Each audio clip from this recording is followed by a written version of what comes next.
জয় গুরু।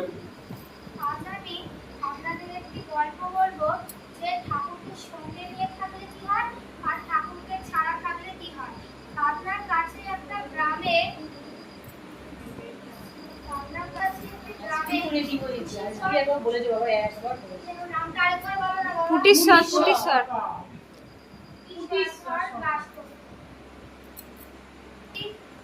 ইছামতি নদীর ধারে গ্রামটি ছিল। ঠাকুরের কাছে যেতে গেলে ইছামতি নদী পার করে যেতে হতো। ঈশ্বর স্কুলে গেল। স্কুলে তার মাস্টার মশাই তাকে বলল যে পাবনার হিমায়তপুরে মানুষ ঠাকুর আসবে।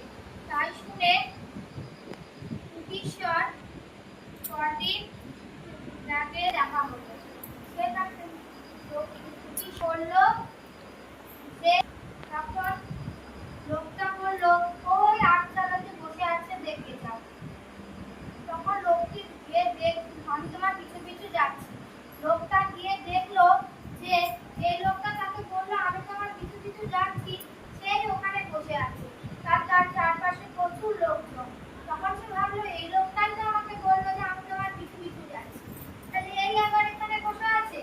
তার ঠাকুরের কাছে সে 10-12 বছর সেখানেই খেতে গেল। ঠাকুর ঠিক করলেন এবার দেওঘরে যাবে। ঠাকুর দেওঘরে যাওয়ার পথে রওনা দিলেন।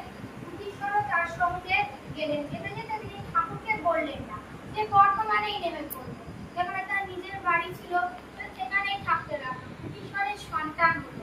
প্রথম সন্তানটা মারা গেল, তখন তার একটা মেয়ে হলো কুটিশ্বরের। তখন কুটিশ্বরের ঠাকুরের কথা মনে পড়লো। সে যখন ঠাকুরের কাছে তার মেয়েকে নিয়ে এবং স্ত্রীকে নিয়ে সে ঠাকুরের কাছে বললো এবং ঠাকুরের পায়ে ধরে ক্ষমা চাইলো। ঠাকুর আমার অন্যায় হয়ে গেছে, আমি তোমাকে না বলেই বর্তমানে নেমে পড়েছিলাম, তুমি আমায় ক্ষমা করো।